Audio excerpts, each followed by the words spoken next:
Assalamualaikum warahmatullahi wabarakatuh. Waalaikumsalam warahmatullahi wabarakatuh.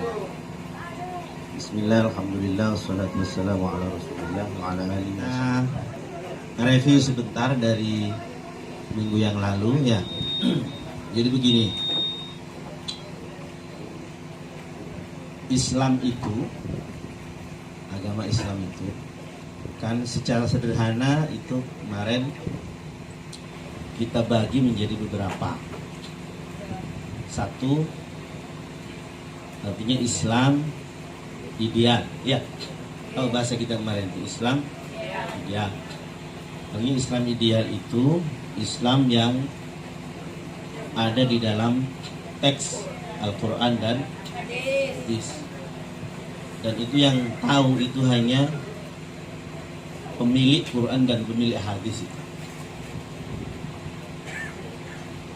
Di dalam proses kehidupan ini, di dalam proses kita beragama itu sebenarnya kan kita sedang menuju ke sana. Sedang menuju kepada idealisme atau idealitas Islam. Yang boleh mengaku, perhatikan, yang boleh mengaku bahwa apa yang diucapkannya, apa yang diamalkannya itu sesuai dengan Al-Quran, itu hanyalah orang-orang yang ditentukan oleh pemilik Al-Quran. Siapa itu? Ya Nabi, para Rasul. Yang lain tidak boleh ngaku bahwa saya paling Islam, saya paling baik. Tidak boleh. Saya paling sayalah pemilik surga, tidak boleh. Saya orang yang paling baik, orang yang paling berakhlak, itu hanya Nabi. Yang lain tidak bisa. Itu yang saya sebut dengan Islam ideal. Bisa separuh-separuh, bisa. Dalam bahasa sederhana gitulah. Misalnya itu para ulama, atau di bawahnya para nabi itu kan para ulama atau orang-orang yang dikaruniai ilmu pengetahuan yang benar. Ya. Lalu kemudian ada Islam pada tataran konseptual. Islam yang ada dalam pikiran para ulama itu di dalam rangka mencari Islam ideal. Makanya untuk memahami Al-Quran itu para ulama itu menyusun sebuah ilmu namanya ilmu tafsir. Namanya ilmu tafsir. Dan jadi ada ayat lalu tafsiri, kira-kira betul bang enggak? Ya, kira-kira betul. Tapi kira-kiranya sesuai dengan ilmu. Tidak sembarangan orang bisa menafsirkan Al-Quran. Jadi kalau orang misalnya, dan kira-kira itu dibenarkan dalam agama, namanya ijtihad. Ya, kira-kira yang serius lah, bukan kira-kira sembarangan. Jadi usaha yang serius untuk memahami Al-Quran, untuk memahami hadis itu namanya ijtihad. Nah, ijtihad ini itu punya syarat tidak sembarang orang. Nantilah kapan-kapan kita explore itu ya. Ijtihad itu apa?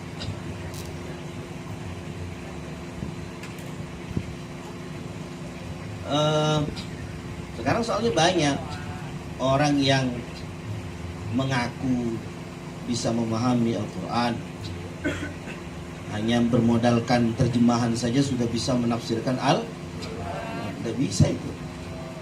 Tidak bisa. Hanya baca 1-2 hadis lalu menyimpulkan hukumnya, tidak bisa. Jadi perlu kehati-hatian. Karena itu kalau ulama-ulama yang berhati-hati, maka dalam soal hukum, fatwa hukum itu, kalau sekarang itu tidak bisa melakukan ijtihad itu. Ulama yang hati-hati soal hukum. Karena ijtihad itu sudah pernah dilakukan oleh ulama-ulama terdahulu. Patokan-patokannya sudah ada dalam bidang hukum. Jadi ada ilmu usul fikih, ada ilmu qawaidul fikih, karena kaidah-kaidahnya sudah disusun.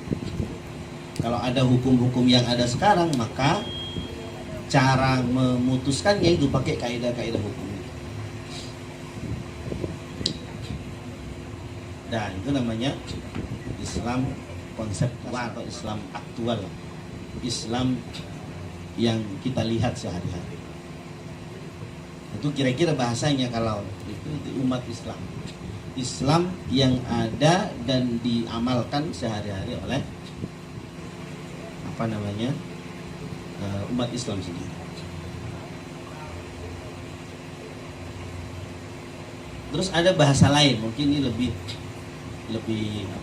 sederhana.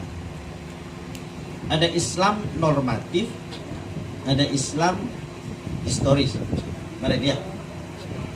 Islam normatif itu ya Islam yang berupa ajaran. Ajaran tentang apa saja, tentang kehidupan ini. Yang berbentuk norma-norma itu namanya Islam. Terus ada Islam historis. Islam historis itu Islam yang sudah menyejarah. Menyejarah itu artinya nanti apa yang sudah terwujud di dalam peradaban. Disebut peradaban Islam. Terwujud di dalam kebudayaan. Namanya kebudayaan Islam dan lain-lain. Namanya Islam yang ada di dalam sejarah dan Islam. Di dalam kuliah sekarang ini kita ingin mengajak Anda semua untuk memahami aspek-aspeknya. Islam itu kan bisa difahami dari berbagai-bagai aspek. Ketika kuliah saya dulu S1 itu ada buku lama ini, mungkin kalau sudah dicari di pasaran itu sulit. Judulnya itu Islam ditinjau dari berbagai aspeknya. Islam ditinjau dari berbagai aspek. Yang nyusun itu Profesor Harun Nasution. Ini buku itu ketika terbit dulu dikritik oleh seorang kritikus, bukan tikus ya. Kritikus namanya Profesor H.M. Rashidi. Jadi di dalam buku itu Profesor Harun Nasution itu menjelentrehkan bahasa Jawa ya. Menjabarkan Islam itu di dalam berbagai aspeknya. Apa aspeknya? Nomor satu, aspek dalam Islam itu yang harus Anda tahu ya. Pertama, yang dasar-dasar lah, namanya aspek teologi. Satu, aspek teologi. Teologi itu namanya kalau istilah santri tauhid. Ilmu tauhid. Isinya apa ilmu tauhid itu? Ya rukun iman itu. Masih hafal rukun iman kan? Apa sudah dianggap rukun iman itu sampai lupa? Kadang-kadang saya tanya di mahasiswa S1 di mana? Seti di Stayhai. Apa rukun iman? Kadang-kadang yang salah itu. Ada berapa? Ada 5 Pak. Ada 5 rukun iman. Rukunnya ada berapa rukun iman? Jangan lupa. Jangan keliru dengan rukun Islam. Rukun Islam? 5. Pancasila? 5. Ada yang 6 Pancasila ini. Ya rukun iman itu. Teologi itu kalau di dalam, saya kira di aliyah di itu Anda tahu. Apa isinya teologi dalam Islam? Itu yang pertama, ilmu tentang ketuhanan. Ilmu tentang Tuhan. Ya segala seluk-beluk tentang Tuhan itu dibahas di situ. Misalnya nama-nama Tuhan. Dan harus kenal ini nama-nama Tuhan dulu ya. Yang kita sebut dengan apa? Asmaul Husna. Di Quran itu ada 90. Kalau santri saya suruh menghafalkan Asmaul Husna.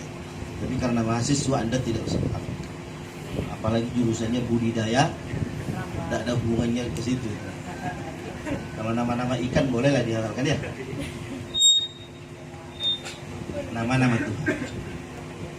Terus yang kedua, sifat-sifat Tuhan. Sifat Allah. Tuhan itu ada 20. Ya betul kan? Jangan boleh sih kalau lupa. Ya, Pak. 20. Sifat yang mustahil juga ada. Terus sifat yang jaiz ada berapa? 1. Apa? Ada berapa katanya? Jaiz ada 1. Oh iya, jaiz ya, sifat jaiz. Sifat yang jaiz itu mungkin itu ada 1. Nah, yang harus Anda tahu dulu, perhatikan. Yang harus Anda tahu itu ada di sebagai wawasan saja.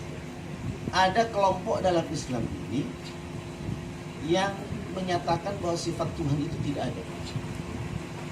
Namanya dulu Mu'tazilah. Tujuannya sama. Untuk apa? Untuk mentauhidkan Allah.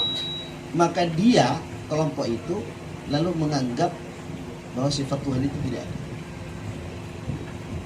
Soalnya kalau ada, ini pakai logikanya begini. Katanya, kata Mu'tazilah itu, kalau ada sifat Tuhan itu ada, berarti Tuhan itu ada dua.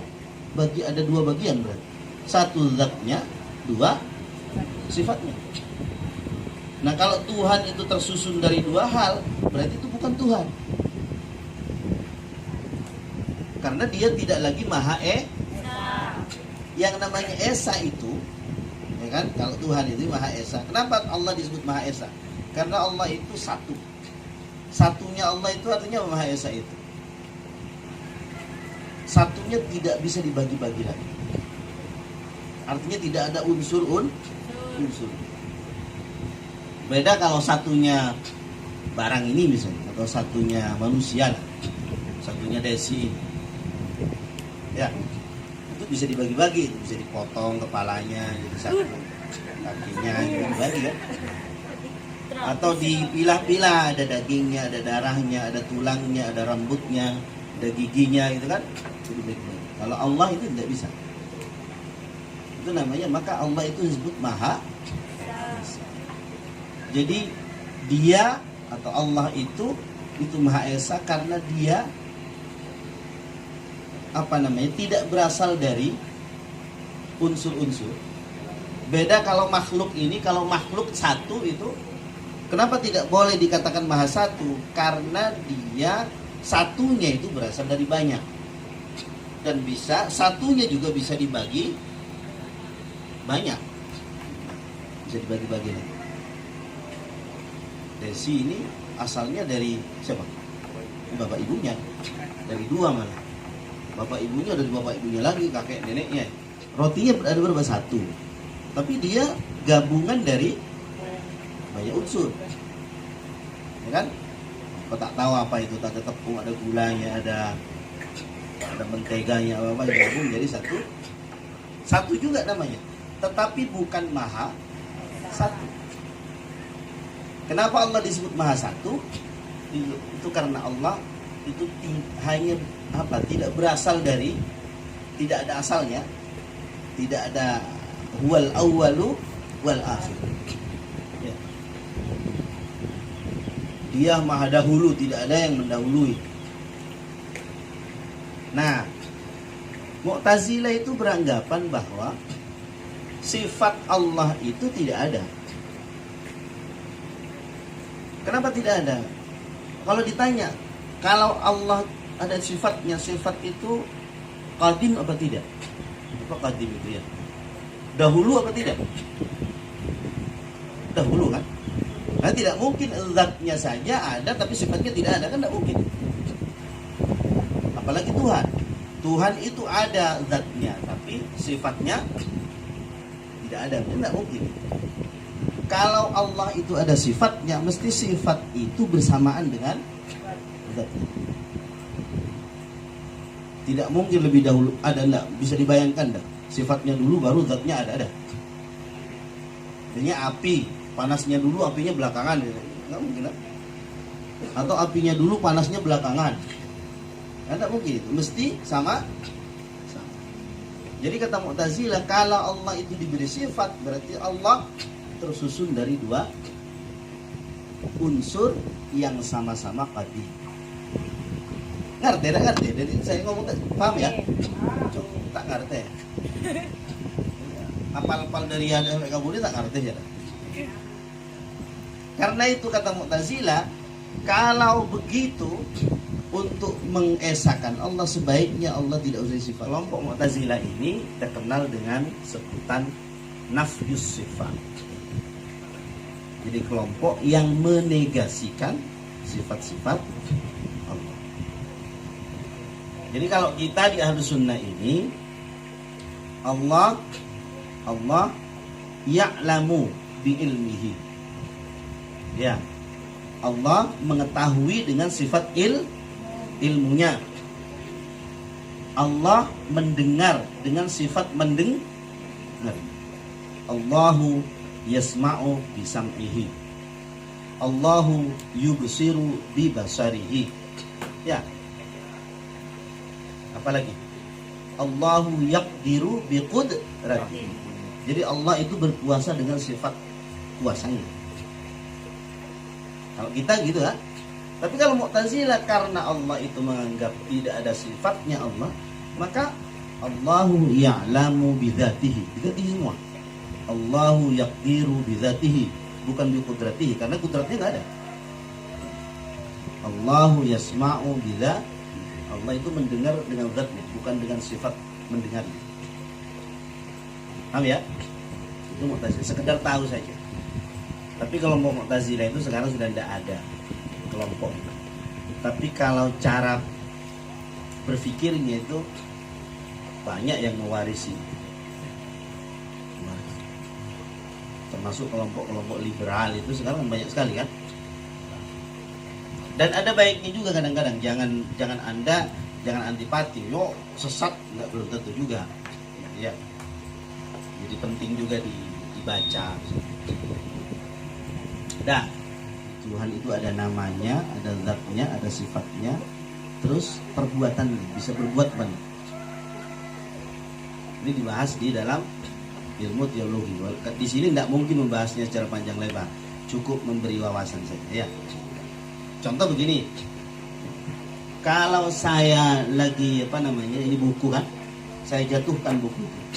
Yang menjatuhkan buku ini siapa? Hah? Saya apa siapa? Tak jawab. Sampean ya. Saya kan, saya bukan sampean kan. Yang menjatuhkan pulpen itu berarti saya kan. Terus peran Allah di mana di sini? Hah? Di mana peran Tuhan? Kalau saya yang menyebut saya itu peran Tuhan, Anda menegasi, ada enggak peran Tuhan, peran Allah ya di dalam saya nulis misalnya. Mana saya Fauzi apa Tuhan yang nulis? Nah, itu dibahas di dalam buku. Nanti itu ada hubungannya dengan mana takdir, mana ikhtiar. Mana takdir, mana ikhtiar. Mana yang takdir Tuhan, mana yang ikhtiar manusia, yang usaha manusia. Nah, maka nanti para teolog itu berbeda-beda pendapat itu. Berbeda pendapat. Ya. Tentang usaha dan takdir. Tentang ikhtiar dan kata Jabariyah, manusia ini sebenarnya adalah makhluk yang tidak berdaya. Terus gimana? Seluruh tentang hidupnya itu sudah ada skenarionya sejak dulu. Di zaman azali itu, dulu jauh sebelum kita diciptakan itu sudah ada. Jodohnya Desi itu siapa? Makannya habis berapa? Ya kan? Ajalnya kapan? Terus dia meninggal itu, contoh sih. Karena apa? Perantaraan apa? Menurut pendapat ini. Terus ada berapa jerawat yang tumbuh di mukanya? 12. Sudah ada jadwalnya itu, tanggal sekian yang muncul. Sekian. Sampai hal-hal yang detail sekali itu menurut kelompok ini itu sudah diatur semua. Sudah ada. Jadi manusia itu hidup tinggal apa? Tinggal menunggu takdirnya saja. Apalagi yang besar-besar anaknya ada berapa itu. Yang kecil-kecil. Kecil.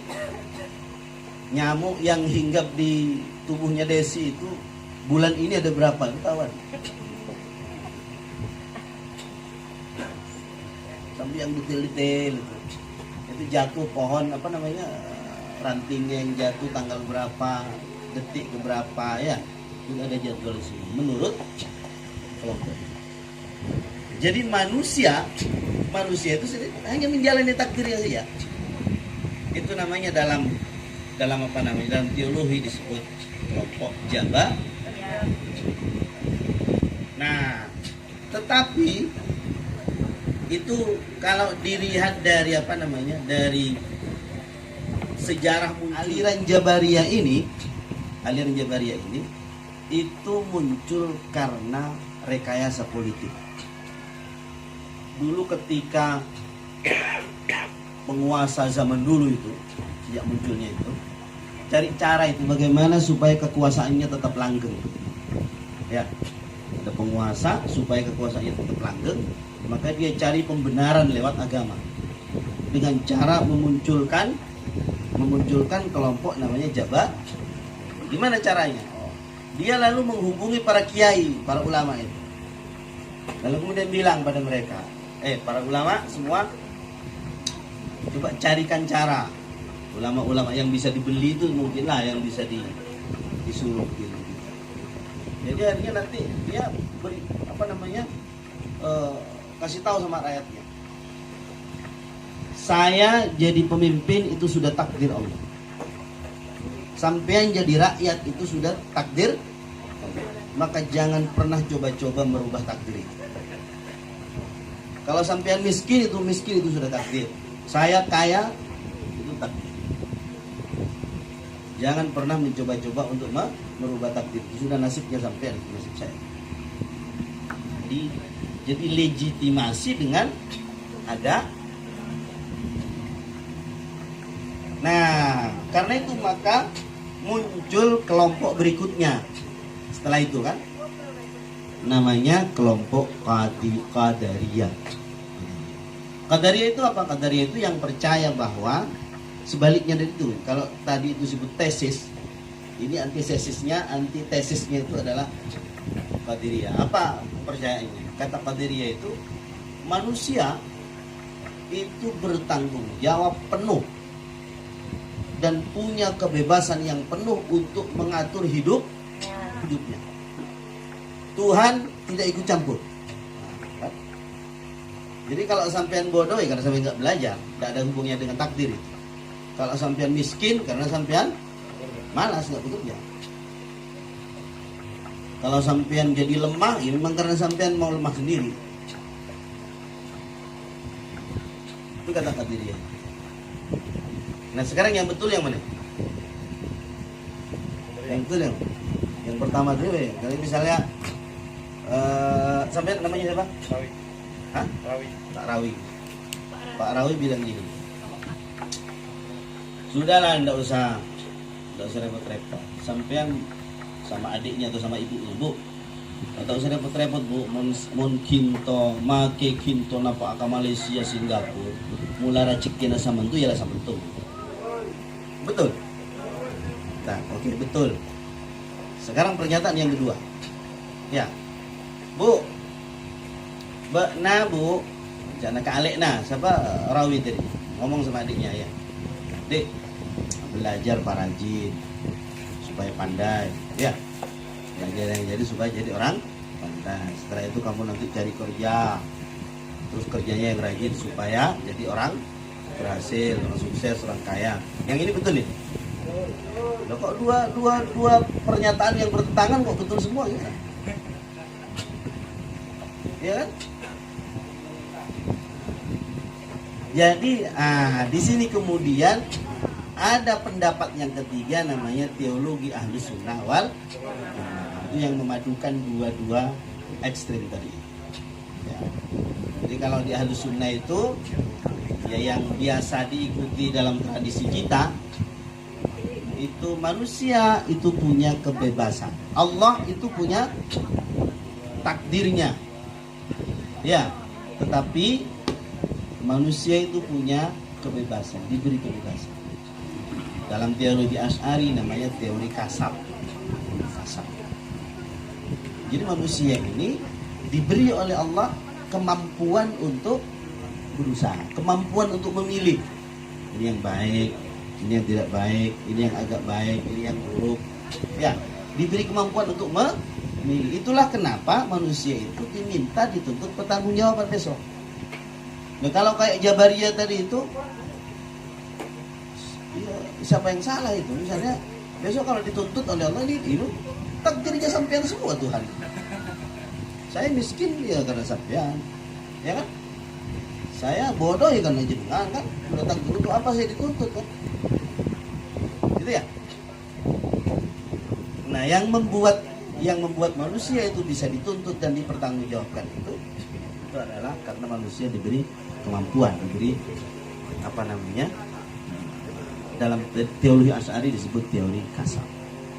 Nanti kalau mau yang kayak gini ini harus belajar teologi ya.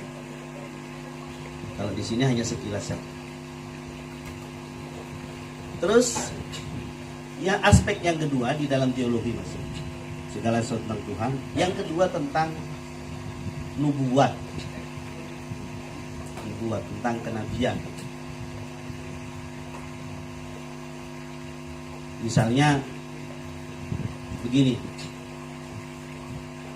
Allah itu kan maha mutlak, ya. Manusia itu maha terbatas, maha nisbi, maha terbatas. Secara logika, jadi kalau Allah itu mau berhubungan dengan manusia, ya, menyampaikan ajaran kepada manusia yang serba terbatas seperti kita ini, maka Allah itu pakai perantara. Bukan karena Allahnya tidak mampu, tapi manusianya tidak bisa menerima. Maka lalu pakai perantara namanya malaikat. Malaikat juga belum bisa berhubungan dengan kita, ya kan? Anda takut kalau kita kedatangan malaikat itu kan malah takut itu. Apalagi malaikat maut itu datang.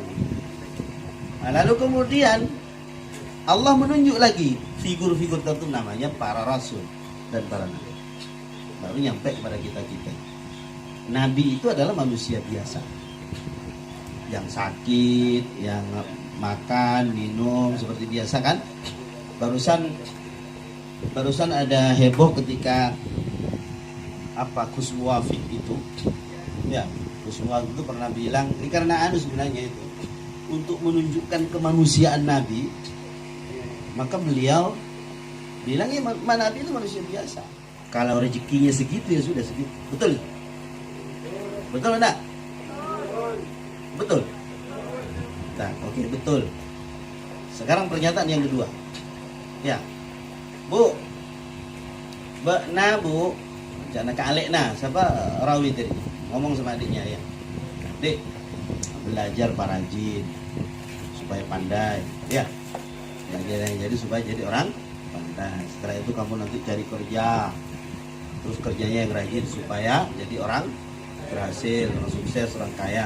Yang ini betul ini? Loh, kok dua pernyataan yang bertentangan kok betul semua ya? Ya kan? Jadi di sini kemudian ada pendapat yang ketiga namanya teologi Ahlus Sunnah wal Jamaah, itu yang memadukan dua ekstrim tadi. Ya. Jadi kalau di Ahlus Sunnah itu ya yang biasa diikuti dalam tradisi kita itu manusia itu punya kebebasan. Allah itu punya takdirnya. Ya, tetapi manusia itu punya kebebasan, diberi kebebasan. Dalam teologi Asy'ari namanya teori kasab. Jadi manusia ini diberi oleh Allah kemampuan untuk berusaha, kemampuan untuk memilih. Ini yang baik, ini yang tidak baik, ini yang agak baik, ini yang buruk. Ya, diberi kemampuan untuk memilih. Itulah kenapa manusia itu diminta dituntut pertanggungjawaban besok. Nah, kalau kayak Jabariyah tadi itu, ya, siapa yang salah itu? Misalnya Besok kalau dituntut oleh Allah ini takdirnya sampean semua Tuhan. Saya miskin ya karena sampean, ya kan? Saya bodoh ya karena jenengan kan. Udah takdir itu apa saya dituntut kan? Gitu ya. Nah, yang membuat manusia itu bisa dituntut dan dipertanggungjawabkan itu adalah karena manusia diberi kemampuan, diberi apa namanya? Dalam teologi Asy'ari disebut teori kasab. Nanti kalau mau apa namanya yang kayak gini ini harus belajar teologi ya. Kalau di sini hanya sekilas saja. Terus ya aspek yang kedua di dalam teologi masih segala sesuatu tentang Tuhan. Yang kedua tentang nubuat tentang kenabian. Misalnya begini, Allah itu kan maha mutlak, ya. Manusia itu maha terbatas, maha nisbi, maha terbatas. Secara logika, jadi kalau Allah itu mau berhubungan dengan manusia, ya, menyampaikan ajaran kepada manusia yang serba terbatas seperti kita ini, maka Allah itu pakai perantara. Bukan karena Allahnya tidak mampu, tapi manusianya tidak bisa menerima. Maka lalu pakai perantara namanya malaikat. Malaikat juga belum bisa berhubungan dengan kita, ya kan?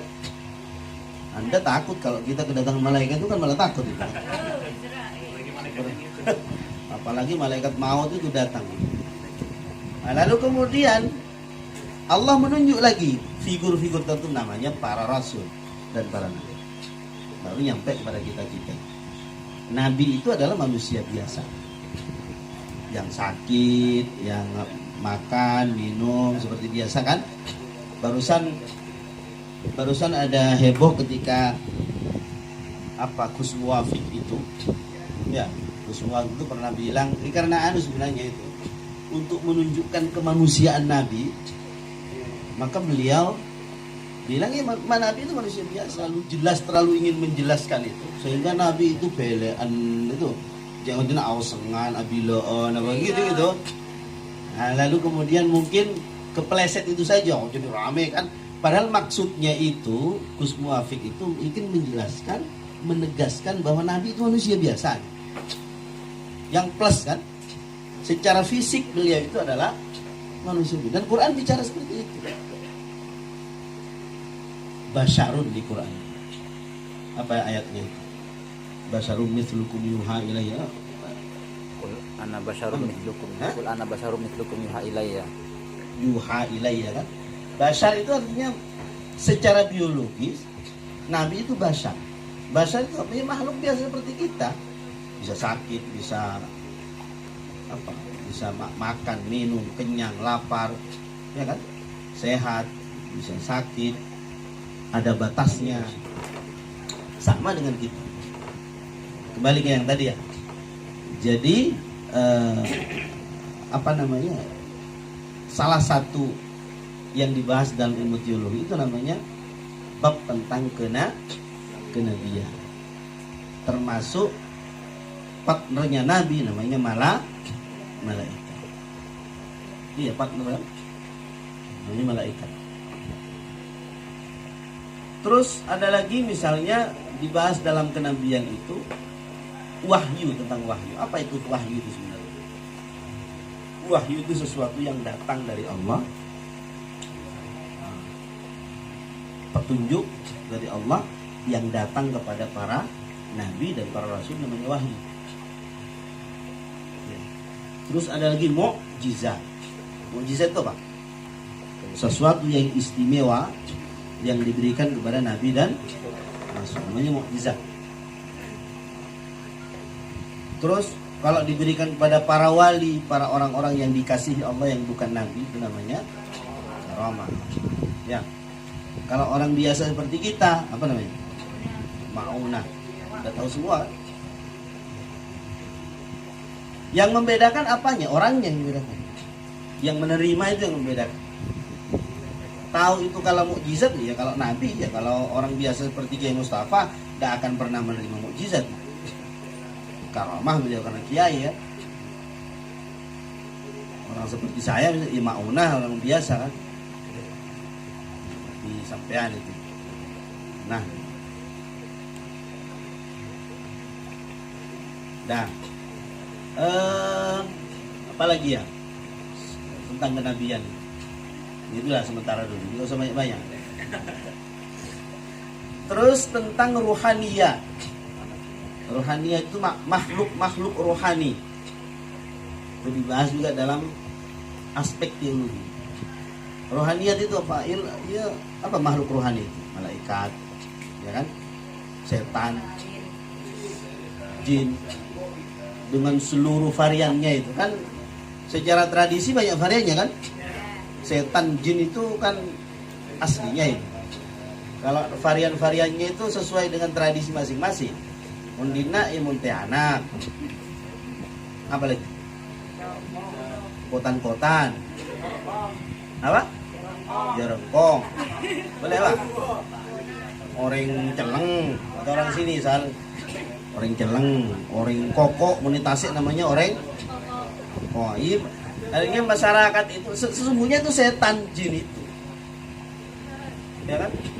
Cuman karena apa? Karena dipercaya, lalu dipersonifikasi, ya, bahwa di laut lain, di darat lain, budaya renaren yang menoring celang gitu, pencurajul, celang. Ini sama saja wujudnya. Kalau di Jawa itu banyak kan? Jawa. Apa-apa kalau di Jawa itu? Gendrowo, wewe gombel, hah? Tuyul, boleh? Kolor hijau, babi ngepet, apa lagi? Itu ya setan semua itu.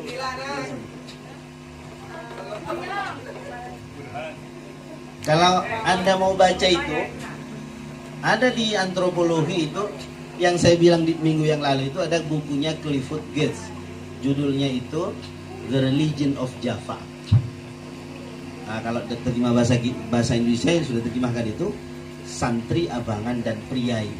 Dalamnya itu saya baca dulu jenis-jenis setan di dalam tradisi Jawa itu yang percaya. Ada banyak sekali itu. Hah? Tak oning tak hafal lah bulan. Ini kayak wewe gombel tadi itu, kuntilanak, wewe gombel. Ada yang kalau yang laki-laki lain, yang perempuan lain gitu ya. Jadi supaya kita itu secara rohani, ya, secara akidah itu bisa bersih. Supaya Anda tahu mana yang setan, mana yang malaikat, ya, mana yang wali, mana yang penjahat. Jadi kadang-kadang bingung juga orang jahat disebut wali kadang-kadang. Karena terlalu apa namanya? Ini karena menunjukkan yang aneh-aneh, oh itu bukan jahat, itu wali. Jangan keliru-keliru kan. Tapi sulit juga membedakan kalau orang yang kan orang gila dengan wali bedanya apa? Itu bedanya. Itu beda, orang gila ya gila, wali ya wali kan gitu. Walaupun kadang-kadang ada wali yang wujudnya itu orang gila. Kalau orang gila berwujud wali ya nggak ada rasanya. Nah, ya. Apa ya, tentang ilmu ma'ad. Ma'ad itu hari nanti, hari yang apa namanya, yang akan datang, yang tidak bisa dibuktikan kecuali dengan informasi dari Al-Quran, dari hadis, dari contoh hari kiamat. Ada nggak hari kiamat? Dari mana Anda tahu? Iya. Jangan tanya dari siapa, enggak, karena nggak bisa diverifikasi, nggak bisa dibuktikan, karena masih akan datang. Alam kubur nggak bisa dibuktikan itu. Ini alam barzahnya yang nggak bisa dibuktikan. Gimana cara membuktikan? Nggak bisa. Kecuali Anda mati dulu, baru bisa dibuktikan. Siksa kubur. Sekarang kan ada kelompok-kelompok yang ada yang menyatakan bahwa siksa kubur itu tidak ada. Saya kok pernah baca bukunya Agus Mustafa itu, Tahu nggak, Gus Mustafa ya? Itu yang bukunya banyak sekali itu kalau nggak salah saya, itu termasuk orang yang nggak percaya siksa kubur karena katanya nggak ada di Quran. Dicari kata-kata kubur di Quran, nggak ada siksa kubur. Padahal kalau kita baca di hadis-hadis itu banyak. Nabi sendiri dalam doanya itu pernah Allahumma inni a'udzubika min adzabil qabri. Itu sering kita baca gitu ya. Saya mohon perlindungan ya Allah dari siksa. Tidak apa-apa lah, itu urusan lain ya. Tapi itu juga dibahas ma'ad namanya. Terus ada mizan. Besok ketika Anda mati itu akan ditimbang amalnya. Namanya mizan. Mizan itu timbangan. Ada mahsyar. Ketika kiamat terus ada trompet bunyi, nanti manusia dibangunkan semua, nah, dikumpulkan. Nah, tempat berkumpulnya itu namanya mahsyar. Aspek fikih. Apa fikih itu? Itu aturan-aturan yang mengatur kita secara lahiriah, ini namanya fikih. Secara lahiriah. Misalnya bagaimana, nah, lalu fikih itu berkaitan dengan hukum. Ya, hukum ada berapa? Yang Anda tahu hukum ada berapa? Wajib, haram, terus makruh, sunat, mubah. Sudah? Ya sudah, kalau 5 ya 5 lah. Jadi seluruh permasalahan di dalam aktivitas umat Islam itu diukur dengan 5 itu. Ya. Kalau dalam cara pandang fikih kan mesti diukur, dibawa ke 5 itu. Kalau di NU ada basul masail, ini bahas yang 5 itu saja. Boleh, haram, wajib, ini sunnah, makruh.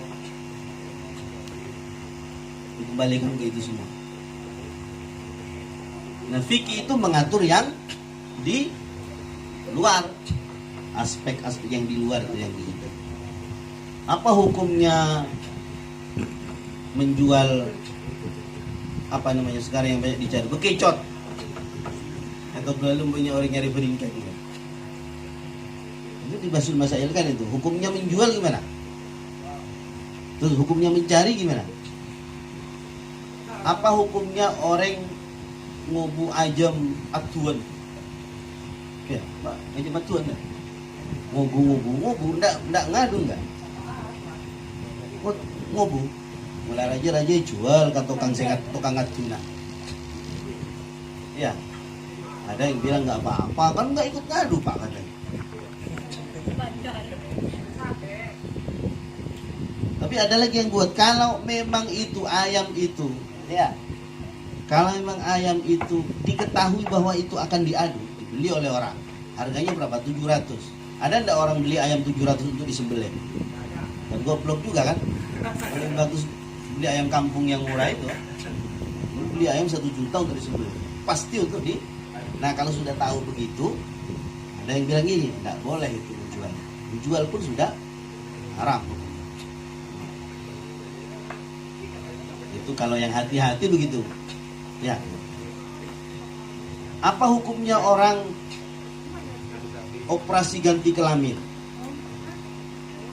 Ganti kelamin? Hah? Ada orang laki-laki, ya, lalu kemudian tapi secara psikologis dia perempuan. Di laki-laki, alatnya laki-laki, perabotnya itu laki-laki, tapi psikologisnya itu perempuan. Nah, jalan lagi dok-dokan baltongking ngepak di, lalu cara-caranya lah gimana kalau psikologis? Ada yang begitu? Bahagia. Nanti dibahas oleh orang-orang ahli fikih itu, orang-orang fikih. Oh, ada yang bilang boleh, ada yang bilang nggak boleh. Itu namanya fikih. Ya memang tugasnya fikih begitu itu. Hukumnya asam aja nggak geru-geru rumah.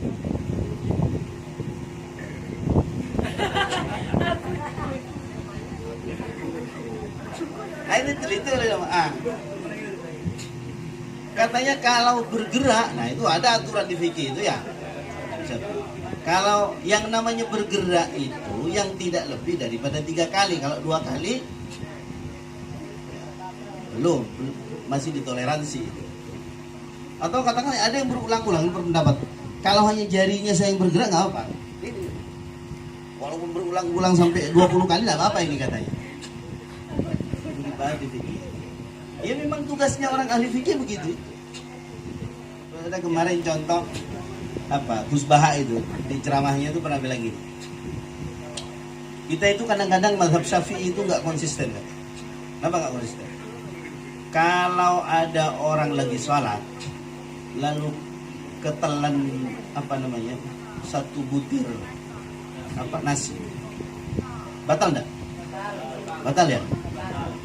Kenapa batal? Karena itu sudah bernama makan. Sekarang cari definisi makan itu satu butir bernama makan. Hah? Jadi kalau Anda ada tamu dikasih satu butir, apa sudah namanya ngasih makan? Jadi kalau bab salat beda definisinya dengan bab menerima tamu kan? Oh nggak konsisten gitu. Yang bernama makan itu satu piring. Ada tamu kamu kasih makan itu satu butir aja dikasih itu. Ya sudah kasih makan tamu. Bisa begitu.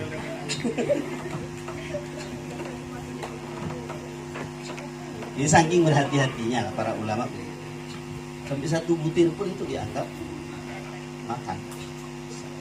Jadi udah kasaleketan di kiki gitu ya. Pas makan itu ada maka nonton wak itu ada karena kan. Batal katanya itu salatnya. Dah. Jadi itu fikih namanya.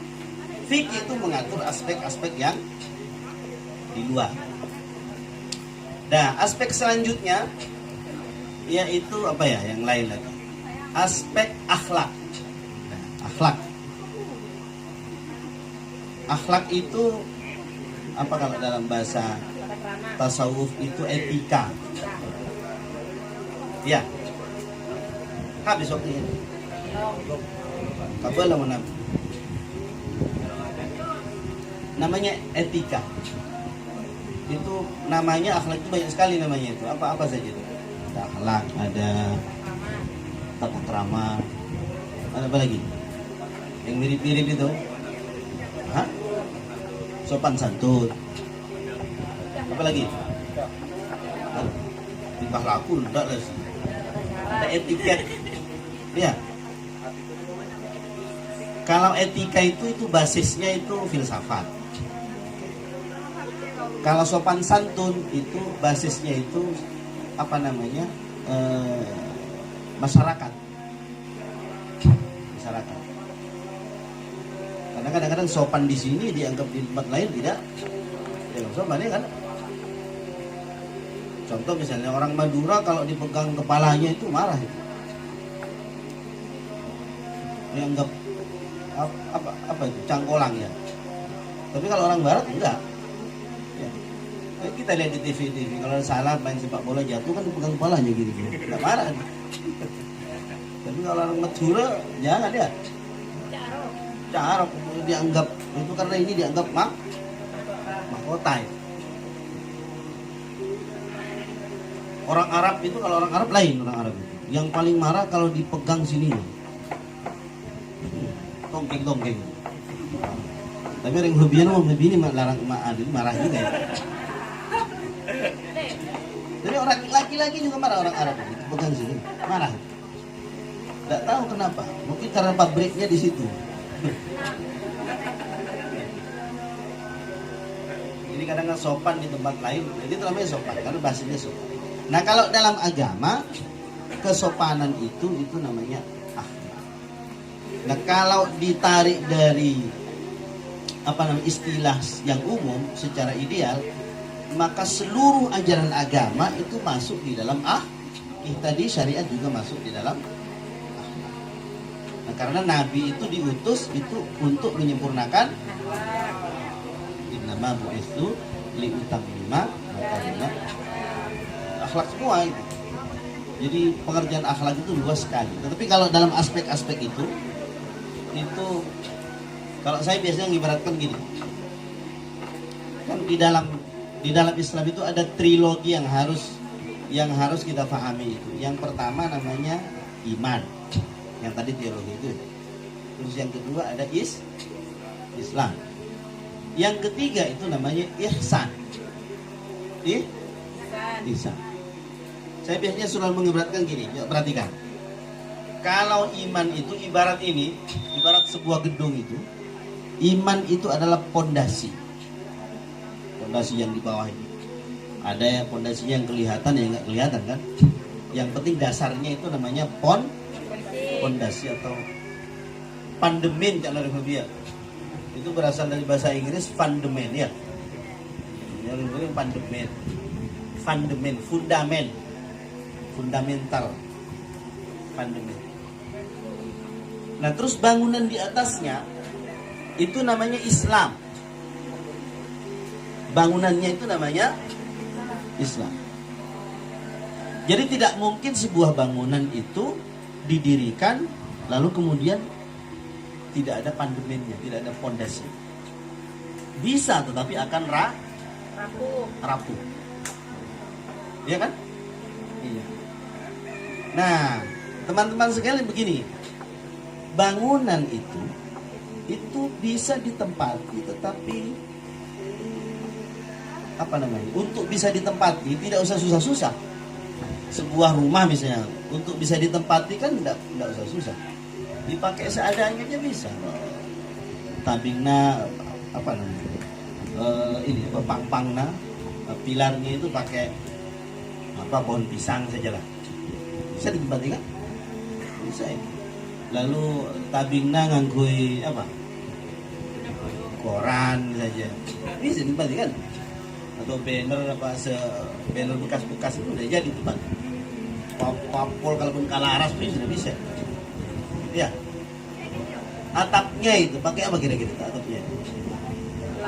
Ya pokoknya asal ada lah, asal bisa ditempati. Ya. Nah, dalam beragama ini ibaratnya itu. Anda di dalam beragama itu tidak bisa pas-pasan. Kalau Anda di dalam beragama itu hanya mengerjakan yang wajib-wajibnya saja, itu sama dengan membangun rumah asal-asal itu tadi. Ya sunatnya nggak pernah dikerjakan, yang wajib-wajib pokoknya pas wajib puasa yang Ramadan berita kalau saya puasa sunat ya kan? Iya, puasa dari subuh asar harus jaga. Itu aja yang jadi boleh, asal bangun lagi, bangun buka tidur lagi sampai subuh. Ya. Salat misalnya, salat wajib bisa dilakoni. Nggak ngerti salat sunat apa tak tahu. Ada teman-teman saya di Sangkapura sana, ada teman saya haji udah tua usianya. Kemudian dia terkena kasus masuk penjara. Ya. Masuk penjara di Cerme itu, di Gresik itu. Sampai di penjara saya jengok ke dalam itu. Ustaz tak ada sih. Guru oning dintuh mulu cok banyak sumpah yang sunat itu. Padahal haji itu. Betul nak banyak macam-macam masuk banyak sunat itu. Jangan dulu aku nyari raja boy yang sunat. Jadi agama itu dilakukan itu tidak hanya yang wajib-wajib saja. Bahkan kadang-kadang ya untuk memperoleh prestasi tertentu maka yang sunat ini yang harus diperbaiki. Setelah kita melaksanakan yang ihsan tadi dalam konteks pembuatan bangunan tadi itu gimana? Nah, kalau kita sedang membangun bangunan, bagaimana caranya supaya bangunan itu enak ditempati? Nah, itu namanya gimana supaya rumah kita bisa ditempati? Kan kalau asal ditempati itu seperti tadi itu, pas-pasan semua, lalu di dalam tidak ada dapurnya, tidak ada WC-nya, ya, tidak ada kamar mandinya, muang-muang ngaburu ka sabu-sabu ingat orang J6 ya, ngaburu ke pantai dulu ya, orang itu dulu kan di Bawean ini baru sekitar 30 tahunan ada WC itu sini. Iya. Iyalah ada, iya. Ada 35, ya 30 tahun lah kira-kira. Situ nomor orang yang betul siap di sana mau bukan itu. Ke pantai-pantai itu. Jadi kalau pagi-pagi atau sore di pantai itu sudah menguning gitu. Atau ke sawah itu. Jangan sembarangan itu kalau ke sawah malam-malam itu bisa keinjak dulu. Jadi kalau bangunan itu supaya enak ditempati harus ada apa ya? Harus ada dapurnya, harus ada kamar mandinya, ya. Harus ada kipas anginnya paling enggak. Atau malah harus ada AC. Kalau perlu ada kolam renang, bisa renang di dalam gitu ya. Hotel itu. Kalau perlu ada ruang karaoke-nya, ada studio mininya untuk nonton bola atau nonton bioskop di dalam. Itu baru enak tempat. Nah kalau Anda beragama dengan cara seperti itu maka lengkap sudah. Ibarat bangunan itu sudah lengkap. Jadi kalau hanya punya iman sama Islam saja itu nggak lengkap itu. Sama dengan punya bangunan tadi dengan bahan yang pasan saja. Nah teman-teman sekalian, ini terakhir mungkin setelah ini bisa tanya-tanya ya kalau ada waktu. Terus iman itu apa? Iman itu begini. Artinya percaya. Iman itu artinya percaya itu mana ya percaya itu? Jangan itu biar percaya. Contohnya begini. Saya hanya mau nitip sama Gus Jamal ini mau ke layar ke Jawa. Yang mau nitip sama Gus Jamal itu kita mau nitip kain. Kata Pak Kiai Mustafa ini Mal Pak melihatkan kain Mal. Kain yang mana Kiai? Saya mau kain yang warnanya begini, jenisnya begini, lebarnya segini, terus ada rendahnya misalnya macam-macam lah, ya. Terus kalau batik karena batiknya harus begini, harus jarang-jarang, motifnya begitu. Terus Mahendra titip juga, titip lain daripada Pak Mustafa itu, titip juga sama Jamal itu. Titipnya gimana? Lain punya Pak Mahendra itu. Titip yang warnanya biru atau hitam warnanya ya. Yang ada begini-begini. Pokoknya rinci lah. Rinci. Terus Jamal tanda saya, sampai titip juga Pak katanya sama saya. Iya titip. Terus yang mana? Kalau saya Mal, terserah kamu. Saya percaya saya Mal. Gimana maksudnya? Mon eson Mal percaya kabe. Nah, eson percaya muncak gaga. Terus ukurannya dipercaya kamu nih so, okor bayan so tak kira-kira. Nah itu namanya percaya. Tahu ya? Ibaratnya orang percaya begitu tuh. Jadi kalau orang percaya itu berarti menyerahkan seutuhnya. Tidak pakai komentar ini itu, tidak pakai komentar ini gitu. Maka kata orang ahli tasawuf ya, kalau orang iman itu doanya tidak terlalu banyak. Paham ya? Kalau imannya kuat itu doanya tidak terlalu. Oh, aku cerewet sekali minta ini minta itu. Sudahlah, nggak usah doa. Allah berikan saya apa yang terbaik buat saya. Selesai. Itu karena kita dasarnya terlalu nih Gusti pameliakan manu panjarakan dini bulu simun begini sekarang. Bulu teroracik ke seperti itu berarti tak pati kuat imannya. Nah yang kuat imannya itu kuat tawakalnya, kuat berserahnya. Karena kepada Allah kita juga harus husnudzan bukan hanya kepada manusia. Allah itu maha tahu terhadap apa yang kita butuhkan. Maha tahu, maha betul itu maha tahunya itu. Bukan tahu saja, tapi maha apa yang terbaik buat kita di masa kini dan masa datang itu Allah tahu. Karena itu tidak ada ruginya. Itu seperti tawakal ini. Tawakal itu kan konsepnya menganggap Tuhan itu menjadi wakil kita, mewakilkan segala sesuatu urusan kita kepada Allah. namanya tawakal.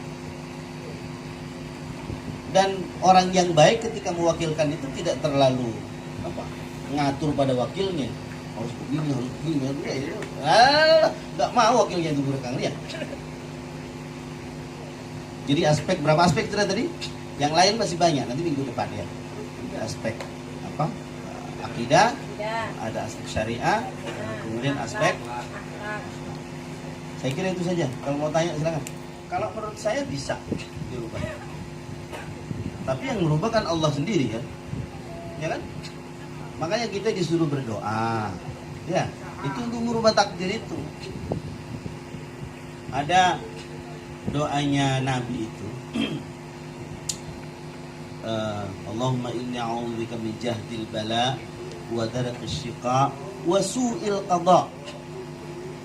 Ya Allah, kami mohon perlindungan kepada Engkau dari su'il qada, dari keputusan yang buruk, ketetapan yang Sayyidina Umar itu pernah Sayyidina Umar kalau salah saya itu pernah ada sahabat Nabi kalau nggak salah saya dulu itu yang terkena wabah penyakit di suatu daerah. Corona. Kayak corona itu lah sekali. Dia nggak mau pindah dari tempat itu, nggak mau pindah. Ya sudah, kalau takdir Allah memang saya mati di sini ya mati di sini katanya. Terus Sayyidina Umar itu bilang, kamu carilah takdir yang lain. Nah, kata Sayyidina Umar itu, pilihlah takdir yang lain, jangan takdir yang ini. Jadi menurut mula itu bisa takdir itu. Tapi yang berubah Allah, kita hanya doa. Ya. Ada juga misalnya contoh. Seperti umur misalnya. Umur manusia ini bisa ditambah enggak? Nah, kalau dalam hadis ada kan? Katanya kalau ada hadisnya, man ahabba ayyubsata lahu fi rizqihi wa yunsa'alahu fi atharihi falyasil rahimah. Siapa yang mau dipanjangkan umurnya, dimudahkan rezekinya, maka rajinlah silaturahim. Nah, dipanjangkan umurnya ini ada pendapat ulama yang menyatakan panjang maksudnya itu panjang riwayatnya. Katanya ada yang bilang gitu. Mun umurna pakun, kalau umurna tetap gitu umurnya. Kalau misalnya 30 tahun ya 30 tahun itu. Tetapi yang dimaksudkan di sini itu adalah dia seperti berumur panjang.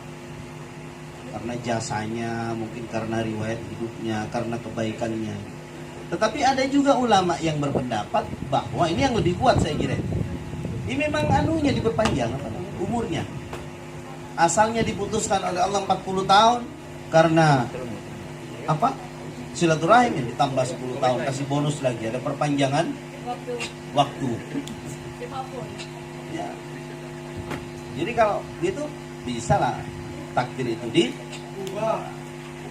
dulu ketika di dunia kalian kan mungkin pernah mengenal ada takdir mu'allaq, ada takdir mubram yang mubram itu yang nggak bisa diubah.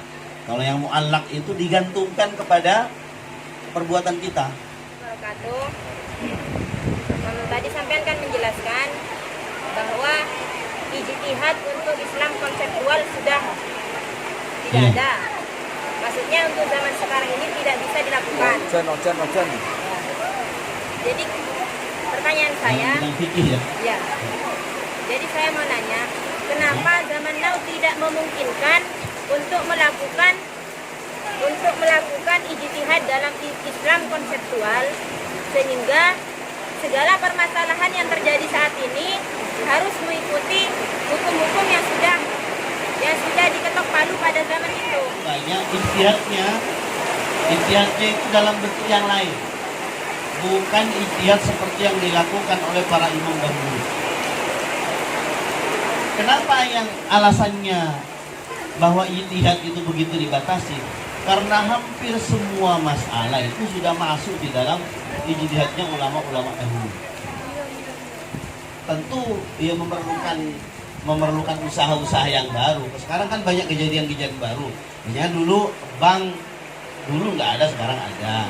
Ya, ekonomi yang ruwet ini, kayak sistem saham, kemudian soal-soal moneter, soal-soal apa namanya, apalagi sekarang yang ini, iya, apa, e-money, kemudian e-tol, kemudian Anda belanja online itu. Ternyata. Itu dulu nggak ada dulu, ya. Sekarang ada. Nah, perlu ijtihad baru. Tetapi apa namanya? Patokannya sudah disusun oleh ulama-ulama. Kalaupun tidak ada, ya masih ada Quran, masih ada hadis kan? Bisa saja. Coba dibaca kitabnya siapa namanya? Yusuf Qaradawi. Yusuf Qaradawi itu apa judulnya ya?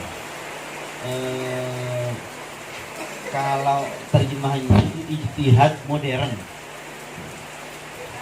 Itu nanti di apa namanya dijelaskan di situ. Jadi ijtihadnya ulama dulu dengan sekarang itu berbeda. Sekarang mungkin ada yang berpendapat begini, ijtihad itu kalau sekarang bisa lebih mudah apa lebih berat? Lebih mudah apa lebih berat? Hah? Lebih mudah kalau sekarang. Dulu ulama berijtihad itu perlu hafal Quran, perlu hafal. Kalau sekarang untuk apa hafal Quran? Ada di sini semua Qurannya. Tafsir berkat itu bisa dibaca di laptop saja. Hadis yang banyak itu kalau dulu ulama perlu hafal hadis banyak. Kalau sekarang pakai syamilah saja sudah selesai. Jadi katanya, nggak tahu Anda setuju apa enggak? Itu ijtihad sekarang itu apa namanya, lebih ringan sebenarnya, lebih ringan untuk bisa melakukan. Dan saya kira seperti apa yang dilakukan ulama-ulama di Bahsul Masail kalau di NU ya, itu juga masuk ijtihad. Walaupun modelnya model lain, tidak seperti, ya tidak, kategorinya tidak mujtahid mutlak seperti dulu, seperti Imam Syafi'i, Imam Hambali seperti itu. Ya, mungkin kalau sekarang yang banyak di apa namanya, ijtihad jama'i namanya. Ijtihad jama'i atau disebut dengan ijtihad kolektif. Karena apa namanya, tidak bisa ditangani oleh satu figur orang, maka para ulama itu bersidang bersama-sama gitu, dalam satu forum, nanti menetapkan satu hukum, namanya ijtihad jama'i. Insya Allah, karena tuntutan kan, tidak boleh ada hukum yang tidak ada masalah yang tidak ada hukumnya, paham ya? Jadi tidak boleh ada masalah tidak ada ketetapannya di dalam agama. Maka sejelek-jelek apapun itu harus ada keputusannya secara hukum dari sudut pandang agama. Ya. Jadi maksud saya tertutup tadi itu bukan semua ulama berpendapat begitu, bukan. Tapi ada sebagian yang menyatakan, ya maksudnya baik, terlalu hati-hati. Ya orang yang terlalu ngate-ngate kan tak liburkan ya. Mau ngate-ngate jadi nggak berani lagi. Iya. Kalau tidak hati-hati ya sembrono namanya kan. Tapi kalau terlalu hati-hati itu kadang-kadang salah juga. Jadi apa? Jadi tidak selesai itu kalau terlalu hati-hati. Seperti yang dibikin kue itu, kalau terlalu hati-hati susah untuk melangkah karena terlalu hati-hati. Apa takut waktu itu. Jadi harinya tidak selesai. Paham ya? Saya kira itu. Ya, makasih. Bunga bang itu kibo kamomi tetap khilaf gitu hukum. Ada yang memboleh, ada yang mengharamkan. Ya, karena bagaimanapun katanya itu apa namanya, riba. Terus ada yang memperbolehkan, ya kan? Ada yang memperbolehkan. Ya dua-dua itu, ada yang mengharamkan, ada yang memperbolehkan. Seperti ulama-ulama kayak di Gontor itu tidak mau bang itu. Sinogiri itu tidak mau bang. Kalau Kiai Mustafa mau. Karena susah juga kalau dilarang-larang. Yuk perhatikan apa yang tidak menggunakan jasa bank. Ya kan? Semua sekarang pabrik-pabrik Anda berusaha kecil-kecil itu sudah pakai bank semua. Iya. Yang tidak, yang steril dari bank, karena bank itu soko guru keuangan modern itu bank semua, pakai bank semua. Ya kan? Sampai yang anti bank ya ini pakai bank juga. Jadi kalau diharamkan menjadi sulit juga kita itu. Ada ulama yang beralasan, memang alasannya boleh, ya karena memang boleh hukumnya. Gitu. Tapi ada yang beralasan boleh karena darurat, begitu. Boleh, kenapa boleh? Darurat alasannya. Darurat itu artinya apa? Situasinya tidak normal itu darurat. Berarti suatu saat kalau sudah normal bisa jadi tidak boleh. Anda pilih yang mana terserah Anda saja. Saya mau pilih yang boleh ya. Ya sama dengan misalnya gini Mas. Terima dana dari pemerintah itu boleh apa enggak? Pondok pesantren kayak Mustafa itu. Bantuan dari pemerintah. Boleh enggak? Ada yang bilang tidak boleh itu. Karena apa? Karena campur baur katanya. Itu kan hasilnya judi, masuk ke situ, pajaknya apa-apa campur baur kan. Uangnya lalu ditaruh, serahkan ke Mustafa untuk bangun salam. Subhat dulu dia. Silahkan berbuat begitu, mungkin hati-hati ya iya. Tapi ada juga ulama yang berpendapat tidak apa-apa. Dulu Rasulullah terima hadiah dari orang Yahudi itu biasa ya. Bahkan terima orang perempuan juga kan. Pernah dapat hadiah dari Mesir itu, dari gubernur Mesir namanya Mukaukis ya. Ya. Di Mesir itu ada hadiah besar, ada uangnya banyak itu. Ada orang perempuannya lagi satu. Cantik itu. Namanya Maria Al-Qibtiyah. Akhirnya dinikah oleh Nabi kan, yang punya anak kemudian namanya Ibrahim. Satu-satunya putra beliau itu yang kemudian meninggal. Jadi nikah. Jadi uangnya dipakai. Itu dari orang itu alasannya para kiai, para ulama yang menerima pemerintah. Apalagi kalau sekarang. Sekarang itu kalau ada pondok pesantren atau madrasah atau masjid menerima uang pemerintah itu memang haknya itu. Ya kan? Haknya. Memang peruntukannya memang untuk itu. Kalau enggak Anda terima lalu kemudian dilempar ke yang lain yang mafsadat, itu kan justru menimbulkan kerusakan. Udah terima saja, kalau enggak mau kasih saya enggak apa ya. Ya, jadi ulama yang berhati-hati itu enggak mau. Karena biasanya sudah berdikari, sudah ada sumbernya sendiri. Ya. Kalau yang kekurangan seperti kita itu nggak mau kayak gitu ya Pak, tolos tadi apa-apa. Diurut manapun tetap khilaf itu. Ada ulama yang menerima, ada ulama yang tidak menerima. Makanya berdebat seperti apa sih, tetap seperti itu hukumnya. Sama dengan rokok apa itu, ada yang bolehkan, ada yang enggak. Ya itu udah nggak usah berdebat tuh. Mau yang ngerokok aja, yang enggak aja gitu. Ya, kayak gitu itu yang setuju ya terima aja, yang nggak setuju ya sudah. Tempo ngedebat rame-rame, tangok rokok bareng-bareng. Sama dengan kayak gitu tuh. Karena memang boleh kan, ada sama-sama ada dasarnya. Yang memperbolehkan juga ada dasarnya, yang nggak membolehkan. Ya tentu yang lebih berhati-hati kalau Anda masih, ya katakan misalnya masih ada banyak sumber dana yang lain kayak Sidogiri itu ya. Ya wajar lah kan Sidogiri itu kaya. Dari dari BMT-nya, dari koperasinya itu bermiliar-miliar tiap bulan itu. Jadi bisa mendanai untuk lebih hati-hati ya, supaya ada contohnya kira-kira.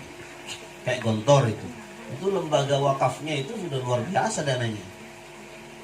Belum lagi bantuan dari luar-luar itu. Jadi mereka ada yang bisa diandalkan. Ya. Saya kok, iya tidak darurat. Kalau kayak kita ini, lagi pula kalau saya bukan karena darurat kalau saya, karena memang boleh. Itu pemerintah itu kan memang kewajiban pemerintah membina kita itu dalam bidang pendidikan itu kan. Lagi keagamaan, entah itu dari mana-mana. Dulu masa-masa apa namanya kekhalifaan dulu itu kan ada banyak pajak dari non muslim, ya kan? Ada upeti dari daerah jajah, dari bawahan-bawahan, itu kan biasa. Seperti tadi itu hadiah yang diterima Nabi dari Mesir itu, dari gubernur Mesir itu ya. Itu kira-kira dari mana? Kan pasti praktek tidak halal itu kan orang kafir kan. Dagangnya tidak sah. Itu kan. Mengambil pajak juga tidak sah karena orang kafir. Kan berarti uangnya kalau dilihat dari sudut hukum kita itu kan uang tidak halal itu. Tapi kenapa diterima oleh Nabi?